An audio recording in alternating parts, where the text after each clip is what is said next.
welcome to the Hero Report podcast. My name is Ari Cohen. I am a professor of political science at the University of Nebraska, and I am not ashamed to say that I just discovered Google Hangout special effects. I should be probably ashamed to say that, but I'm going to try my best not to use them. But oh, they're so tempting. With me, as always, my friend in sunny Michigan, Matt Langdon. How are you, Matt? I am well, and I think anyone who was laying bets on how quickly you'd break your promise to not use the Google effects just lost a lot of money. Well, I also made that promise and immediately broke it even before I hit record, so yeah, I'm having trouble. Yeah, no, things are good here. We've got a guest today again, which has made me interrupt my cricket viewing, which is a pretty serious event, so we're happy to welcome, good one, we're happy to welcome Brian to the show. And Brian's a student at Claremont College in California, and is actively studying heroism, is about to study heroism. Brian, can you tell us what, what's going on with you? Yeah. Great to be here. Thank you very much for having me on the show. I'm definitely actively studying heroism right now. There's a few things that I'm working on getting published right now and some conference posters that I've been putting out. So I'm definitely at the beginning of researching heroism, but yeah. Great. Where are you putting the conference posters? Because we have got a conference for you. Yeah, the Hero Roundtable Conference. That sounds like a great opportunity. But I attended IPA, the International Positive Psychology Conference this summer, and that was just here in LA, so that was a pretty easy jog from my house. So I presented a poster there about character strengths of firefighter heroes, and it was basically children and adolescents' view of these heroes, what character strengths they thought they had, and we might talk about it a little later in more detail, but it was really interesting. And then in my undergraduate studies, I went to Brigham Young University, Idaho, and they had a little undergraduate research conference that I did a little experiment on heroism at and presented a poster, so that was pretty fun. I bet we can talk about that a little more later too. Yeah, for sure. So I guess the first question would be, why heroism? Why are you interested in studying heroism of all the different things you could follow in the positive psychology world? Yeah. Well, I don't have as impressive of a backstory or origin story as maybe Phil Zimbardo does, but mine was a very academic exposure to heroism. There at my undergrad, BYU, Idaho, I had a professor, Kimberly Anderson, and I took both a behaviorism class and basically a positive psychology course from her. And in the course of that, we read sections of the Lucifer Effect, and that got me to think about the question of if social pressures can push people to do evil, can they also push people to be a hero? So that's kind of what it got me thinking about. And I was constantly being told to look for gaps in the research, and I started looking it up on academic databases, and I found that there was almost nothing on heroism. There are some big gaps. Yeah, there was a big gap. So I started doing a little bit of reading in related fields, and in the little bit there was in heroism, reading more of Zimbardo and Zeno Franco's work. So that really got me into it.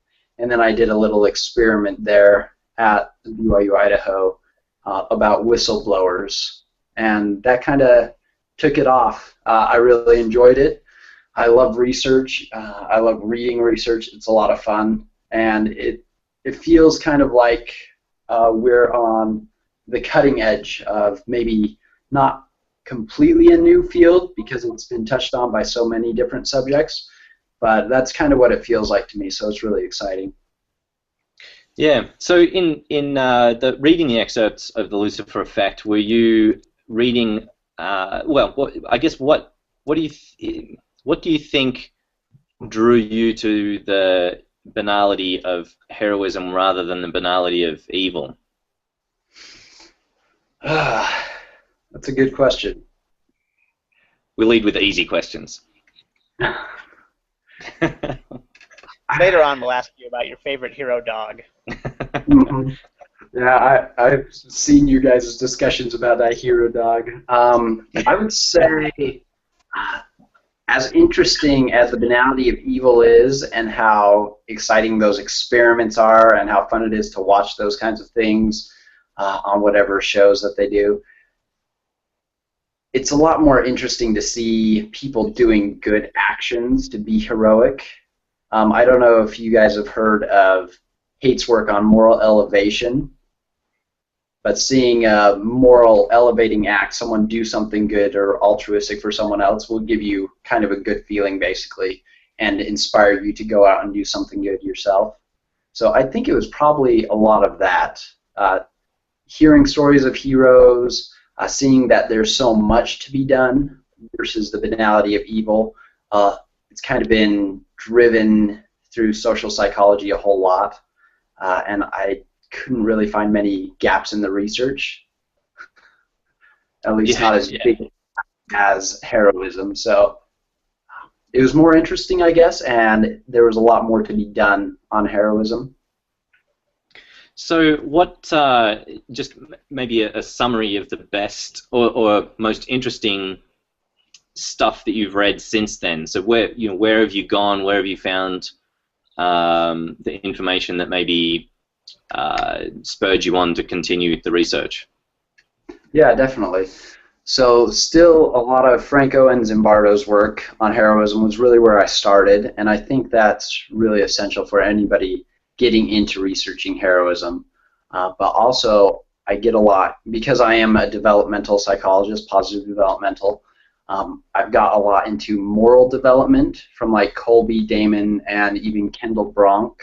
A lot of exemplar studies of moral exemplars. Then there's a lot of altruism research from like Midlarsky and Jones, and then the O'Linners. They wrote a book on Holocaust rescuers that was really influential. And then different pro-social behavior and pro-social behavior development articles, civil courage, civic engagement, the bystander effect and diffusion of responsibility, and then I would say elevation as well. So probably the most influential would be like Midlarsky and Jones with the Holocaust rescuers. Then there's actually an article by Walker, Firmer, and Dunlop that's varieties of moral personality beyond the banality of heroism. That one was really influential for what I'm doing now. And then Franco and Zimbardo have definitely been a big influence too. Yeah. Do you think, is there anything in your development as a kid, as you went through high school, that you think precipitated this too? I mean, we have a lot of exposure to heroes in the media and that sort of thing, and I think most people don't go much deeper than how worthy Ben Affleck is to play Batman, which has a pretty easy answer. But was there anything as you were growing up that was specific, that you remember reading and thinking, man, that's impressive, or did you have heroes growing up that were outside of the norm? Well, I guess within the norm, Batman was always a hero growing up. So that was a good example with Ben Affleck. So you must be very disappointed today, then. I'm trying to be optimistic. But yeah, I'm a little disappointed, but we'll see how it turns out. Unlike some people who have one or two big heroes that they really look up to, I get inspired by like the new heroic stories I read. So like now, as I read things on like the Carnegie Hero Fund site, they have little stories of all the heroes that they've funded. Those are inspiring. So there's not one specific individual that's really inspired me to look at heroism, but I definitely think my parents and my upbringing, they did instill a lot of values and a lot of moral thinking in me, so I think that helped a lot. It was always in my mind, that kind of moral development through my parents. I'm interested in Yeah, we're going to ask you, I think, about if you've got a definition of heroism established yet, Mm-hmm. or hero, I should say, not heroism. But the Carnegie Awards are something I don't think we've brought up on the show before, or if we have, we haven't really dug too deeply into them. Can you explain to the audience what that award is about? Yeah, I can certainly try. So the Carnegie Hero Fund Commission is a organization that basically a person would apply or would send in an application for a family member or something who has done a heroic action, usually in the realm of like civil heroism, like rescuing somebody from a fire kind of example. So they will apply for some additional money because maybe they've been injured in it, or perhaps they've even died. There's a lot of heroes on there that have been awarded, that their families have received the money because the hero themselves has died. So the Carnegie Hero Fund Commission will give amounts of money to heroes or to heroes' families as an award. Yeah, it's an interesting situation with that. I think I get a Google alert every day on hero searches, and every time the Carnegie Awards come out, there's two things that happen. One is that there's the general sort of AP press release kind of detailing, one sentence detailing who all the people are, and then there are the local news outlets from where a specific person was from that says local hero has won a Carnegie Award, but it doesn't get any widespread press. And I wonder if you've got any thoughts on that. I mean, we never see it on there's never a CNN story or there's never a national response to these awards. It's always a local thing. I wonder if you've got any thoughts on why that might be. Or Ari, if you've got any thoughts on why that may be. I think one of the big reasons is that these people have applied. It's not been caught by a newsreel or somebody who has taken a video on their smartphone and then sent it into some news organization. So that's perhaps one of the reasons. It's not as sensational. The process, I guess, is not as dramatic for them, for news outlets. But other than that, I'm not sure. Yeah, well, and maybe we should just jump into definitions of heroism, because this for me was a very clear differentiation early on. I'm sure, Brian, you've seen the CNN Heroes show each year. Mm-hmm. Am I right in thinking that? Yeah. Yep. So on the first edition of that show, they had a mix of people who had risked their lives to save someone, similar to the Carnegie Awards. That mix of that type of hero and someone who's dedicated their life to making the world a better place in some way. And they quickly went away from that. And so when I was defining heroes for people some years ago, I used those two awards as examples of the different types. So CNN really focuses on people that are sacrificing their time, or they're doing something. There might be some risk involved, but generally it's a long-term project that's helping a lot of people. And a lot is obviously a loaded term, compared with the Carnegie Awards that are awarding someone who did one thing, that rescued maybe one or two people, and certainly there was a life at risk component there too. Is that how you see heroes divided, or is there something else? Is there a definition that you've started working on that encompasses everyone, or how do you approach that? Yeah, definitely. Before I tell you my idea of the definition, I just want to let the listeners or viewers know that they could go to like carnegieherofund.org and they could actually read a bunch of those different stories if they wanted to, because I find that inspiring. So just so that they know. But as for the definition, since I'm in research, I've used a lot of the previous definitions of heroes, and I've looked at a lot of those, and I've pretty much settled on what Franco and Zimbardo have defined a hero as. So basically, a hero is a person who knowingly and voluntarily acts for the good of one or more people at significant risk to themselves without being motivated by reward. So I think that can encompass some of those people who are doing a really long project to help a lot of people, but not always. I don't think it always encompasses those people. So, and they further delineate it into, Zimbardo talked about it when he was on this podcast a while ago, but basically into the civil heroes, like those with the Carnegie Hero Fund, the social heroes, which would be like a whistleblower or a good Samaritan. And I think that's where these people who do a program that help a lot of people, where they would fall into. And then the martial heroes, or those people who are like police officers or military personnel, who it's part of their job, but they go above and beyond the call of duty. Yeah. Well, I'm going to let Ari talk for a minute. Maybe he can bounce off that too, because I know he's got some different definitions. That again, if you tuned into our Dogs and Horses as Heroes podcast, you might have heard a bit of. Well, I mean, I certainly think that looking at the definition that Zimbardo and Franco set out is a great place to start. My own personal sort of more, I don't know what I want to say, classical or ancient way of looking at this is to suggest that this is really one of three. I think it's fine. It's really the way that most people today are thinking about heroism, right?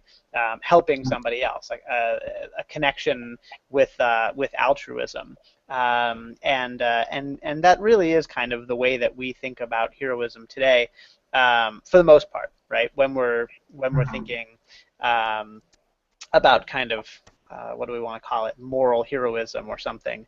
I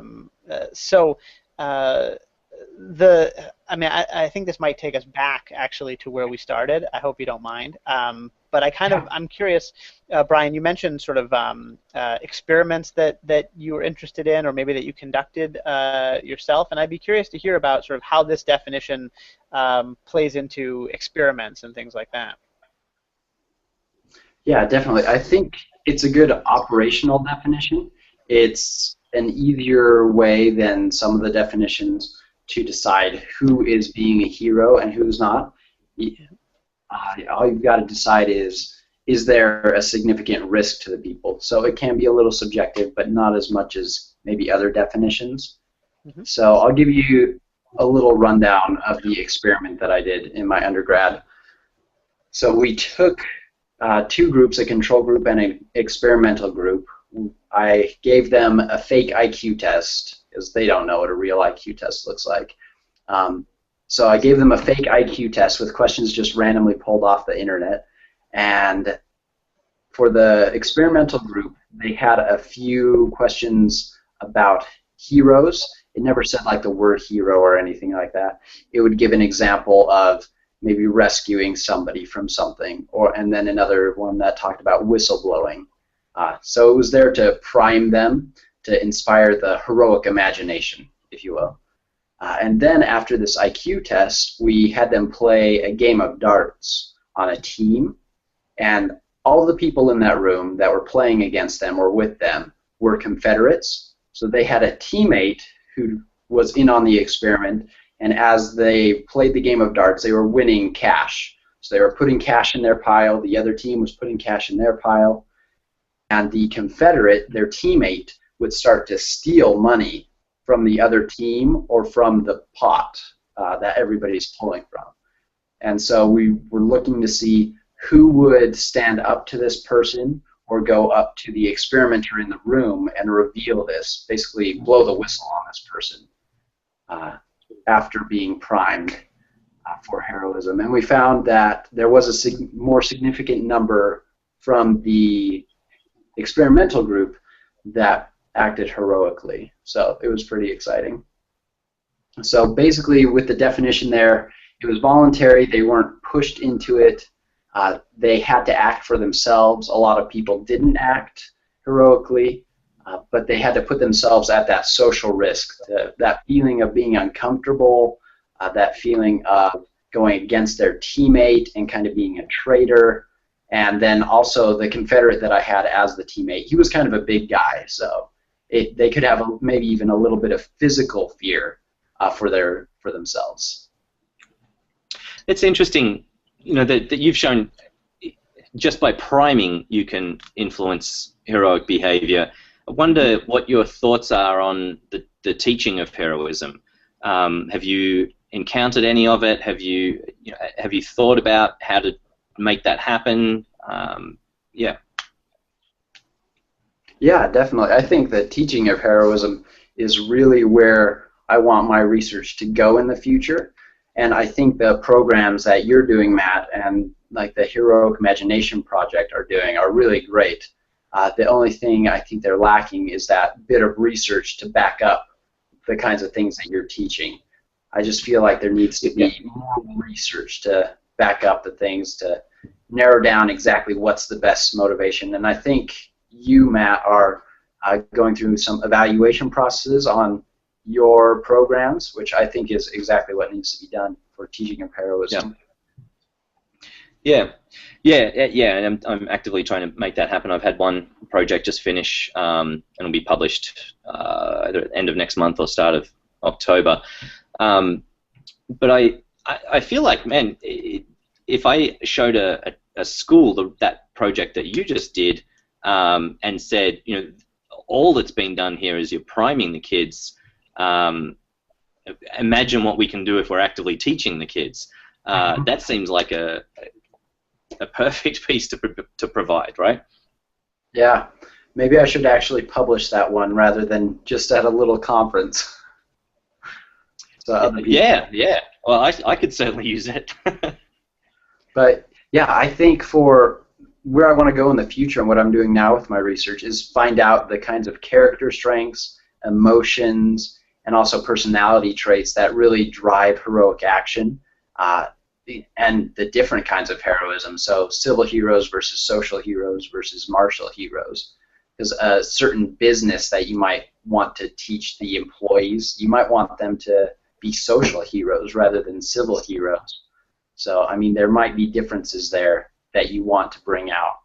So, yeah, I just think there needs to be more research. Yeah, I think that's, I've actually had a business. I missed, I think you got a bit garbled there at the end with the connection, but I had a business, I don't think it was a month ago, a couple of weeks ago, strongly urged me to start running programs in businesses for that very reason, that they want people in their business who, in the example you just gave of the research, they want someone to say, hey, so-and-so's cheating here, or, you know, they're stealing money, or they're abusing their perks, or whatever it might be. Yeah, I would like to see it in. Have you seen any program? Go on. You asked if I've seen any programs in the research, or have you seen any programs that are trying to develop heroism in businesses, in the corporate world?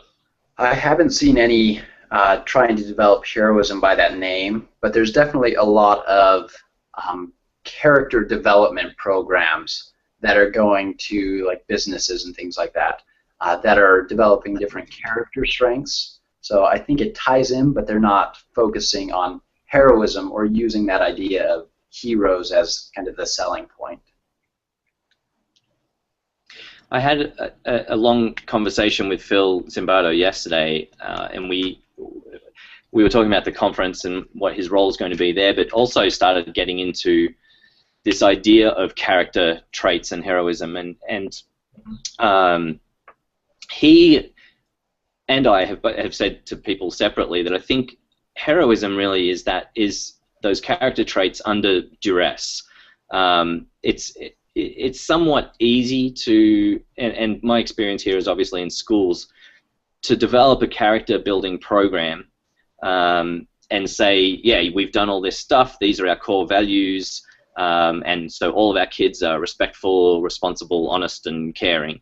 But without stress introduced into the situation, those character traits are fairly easy to demonstrate, I think. I used to see this. I worked at a YMCA camp too. I used to see that a lot. It's very easy to project those character traits, but heroism really is character under duress, under stress. Is that something you have thought about at all, or any thoughts on? Yeah, I think you're definitely right that there's that situational pressure that really drives the heroic action. Like, say, responsibility or maybe purpose are defining character strengths of heroes. Well, you can be responsible and purposeful in your daily life, and that's all well and good, and you can get some good results out of it. But then you also need to do that when the situation calls for it, when there's that stressful situation, when you need to help someone, or when you need to blow the whistle. So I do think that heroic programs in schools or businesses need to try and put analogs of that, like role-playing kinds of things, trying to bring out those stressors. And that's a hard thing. It's a hard thing ethically. It's a hard thing creatively to come up with a believable kind of situation. But yeah, it's a thing that you would definitely need to practice in those kinds of programs. I think that's so crucial, and it's something that I think we talk about relatively frequently, Matt and I, but that just really sort of always bears restating. And I'm always amazed when I teach a class where we talk about whether it's a human rights class, where we talk about Holocaust rescuers, or whether it's a class where we're explicitly talking about heroism, and my students, every one of them is certain that they would act in the heroic way. And so, these kinds of experiments I think are really interesting because, they suggest that for some people that'll be true, and for other people it's not. And examining where you are, whether you're more or less likely to be on the right or the wrong side, is really so very useful because everybody wants to think the best of themselves, right? If you're abstractly thinking about a situation where you might be called on to do something that has some risk to you, but that could benefit others, well, of course, we all want to say, certainly, I'm going to do the right thing, and we do, and we presume that that's sufficient, right? But we know that obviously that's not the case, right? When push comes to shove, and so seeing these things, having these experiments done, and having the work published, I think is really, really important. Yeah, exactly. Brian, have you had any? Well, I'm not going to load the question. What has been the response from people in the positive psychology world when maybe it's your supervisors or colleagues when you say that your focus is on heroism? Does it fit into positive psychology well? Or is there, what are the reactions from people? There's kind of a range of reactions. A lot of people maybe have read a few things, maybe some of Zimbardo's things or things on altruism, and so they can see the connection really well. So from those people, I don't get any kind of pushback or questions or anything like that. But then there have been some different students or professors that just kind of ask, well, why? I don't understand. Why are you doing that? Why heroism? Why those actions? It seems like it belongs more in social psychology. And I mean, there's some value to those critiques. There's definitely a lot from social psychology that's gone into the research, but there's a lot that we could bring in from positive psychology to heroism, like character strengths, for example, and the different kinds of research methods that we use in positive psychology. So I think it really depends on people's exposure to heroism and how they understand it too. Like we're talking about the definitions, so if they have a very different definition, they might be very confused or push back against it. But I think overall the response has been really positive, and they've been really curious to see what I'm doing and coming out with. And who else is doing this kind of stuff? Who else is actually conducting research at the moment? Yeah, and I say that knowing that there might be zero. Yeah, that's kind of how it seems a lot of the time. I know that there are ongoing projects connected with like the Heroic Imagination Project, and at the conference that I just went to at IPA, there were a few people that are in undergraduate schools that have done a few experiments on heroism. So there are people getting into it. There was another person that was trying to develop another kind of heroic imagination project to fund research on heroism. So there are people thinking about it. There's a lot more people thinking about it than there are projects or papers or posters coming out. So it's kind of unfortunate. But I think it's just starting to take off.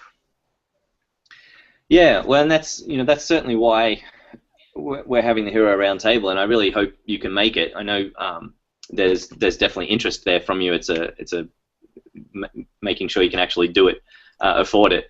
Yeah. But I that's what I'm hoping to catch right now is people who are doing something, and I've got I think half a dozen poster submissions, and I just and they've all had different approaches. So that's really exciting to me that there are people out there looking. How can we, and how can I guess, find those people? How can we get the message to those people that are doing projects, doing the research, doing the study, to know about this event and get there? That's a good question. I think what you're doing with and like what the Heroic Imagination Project are doing with your websites, those come up in like Google searches. So those of us who are researching, we're searching academic databases, we search on Google or Google Scholar. So we run across those things. So I'm really not sure if there's any better way that you could put it out there for those few of us around in the world who are doing this. That's a good question. Yeah. I'll have to think about that more. Yeah, it's a tough one. I mean,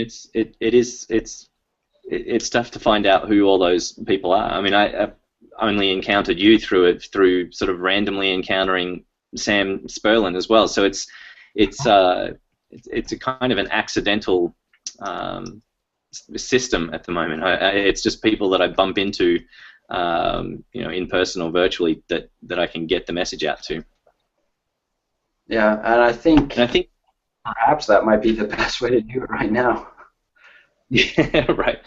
Well, it was interesting to hear that your first encounter was with Zimbardo and Franco, and I think that's the case with a lot of people. I know, Mike Dilbeck is doing work in colleges on heroism, and that's where he started. And I know, and he's now moved into really getting influenced by positive psychology as well. But the fact that Zimbardo and Franco are going to be at the conference and available for conversation, I think is appealing to people like yourself that are doing this study. But again, it's tough to work out how to actually get that out there. Yeah, I think another thing you might do, since it seems you're versed in YouTube, you could put maybe some YouTube advertisements out there on different videos that there are, or even just go and make comments. A lot of people do read the comments on YouTube. Just put your link in there for the Hero Roundtable conference, and let those people who are interested check it out. Yeah, I guess that's a good point. I can certainly go back to articles from Phil and Zeno on greater good and all that sort of thing, and leave a comment. Mm-hmm. Yeah, because you sort of, I sort of assume that that was written 6 or 7 years ago, so nobody's reading it, but that's obviously not the case. I mean, that's it. Like you say, it's showing up, still shows up high on Google. Yeah. So what's next for you? Where do you see this leading? I mean, is this a career interest? Is it something that's just going to end with school, or what do you hope to do with it?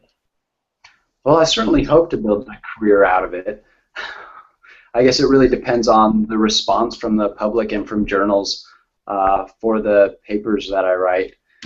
But at the moment, I have a few studies in the works. I've got my thesis that I'm working on heroism, and then in the future, my dissertation, I'm planning it on heroism as well. And I have in my mind a whole heroic research project that I would like to do in the future, and it's something that I'm the most interested in above all the other subjects. And as long as there's interest from journals and other people, I think it can definitely be made into a career. Yeah. Do you have any interest in developing something practical for people, some sort of trainings, knowing what you've seen already with just the success of priming? That's originally what I set out to do, and I still do have a real interest in like the teaching of heroism, but I'm not sure how hands-on I want to be with the development and evaluation of the programs. Yeah. Right now, I guess I'm focused a lot on the more basic research that I want to influence those programs, and since I feel like there needs to be so much done in that realm, and there's not many people doing that, I feel like there's more of a need right now to have that before starting those programs. But I'm sure within the next 10 years, I'll probably be working more hands-on with different programs. Yeah. Yeah. What specific questions are you interested in getting answers to through research now? Oh, there's a lot. And I think anybody who's interested in researching heroism, it's so wide open that any question you have, you could really study it, which is an exciting thing when you compare it to maybe social psychology, where so many things have already been done. It's maybe hard to find your little niche or maybe an exciting project. But I would, since I am in the positive developmental program here at Claremont Graduate University, I would like to do a better job connecting heroism to developmental theory. So I feel like it has a pretty good connection to moral development and maybe the development of pro-social behavior, but there's other maybe big overarching developmental theories that I'd like to see if it connects more with. I definitely want to continue looking at the character strengths, personality traits, and emotions of different types of heroes, and then funneling that information into programs. How do heroes develop? I want to do more experiments and analogs with everyday people to see who of these people are heroes. Because that's one problem I think we see with a lot of the research in altruism, is that post hoc attribution. These people who've been recognized as heroes, it's possible that they've acted heroically and then later on they've attributed that to maybe responsibility or empathy or altruism, when in reality it could have been different motivations or different traits that actually drove the action. So I think it's an important thing to look at everyday people who haven't had any training, check out, give them assessments or whatnot, put them through a situation, see which ones do act heroically, see which ones don't. I think that's a really important thing to do in the future. Then I know there's a lot of hero development programs for schools and businesses now too. I would like to see more done for hero development programs for politicians. If that would even be possible, that would be nice. Another question is, are there age, gender, developmental, or cultural differences in heroes? And then another one is, do heroes breed heroes, basically? Is there a genetic advantage to heroism that maybe comes through in the genes, or is it more from the socialization and contextual nature? So those are some of the main questions I really want to answer, and there's a ton more that you could think of. Yeah, for sure. Have you seen Phil's research piece on the ethnic? You must have, the difference in race on reports of actions of heroism. I don't think I have. When was that published?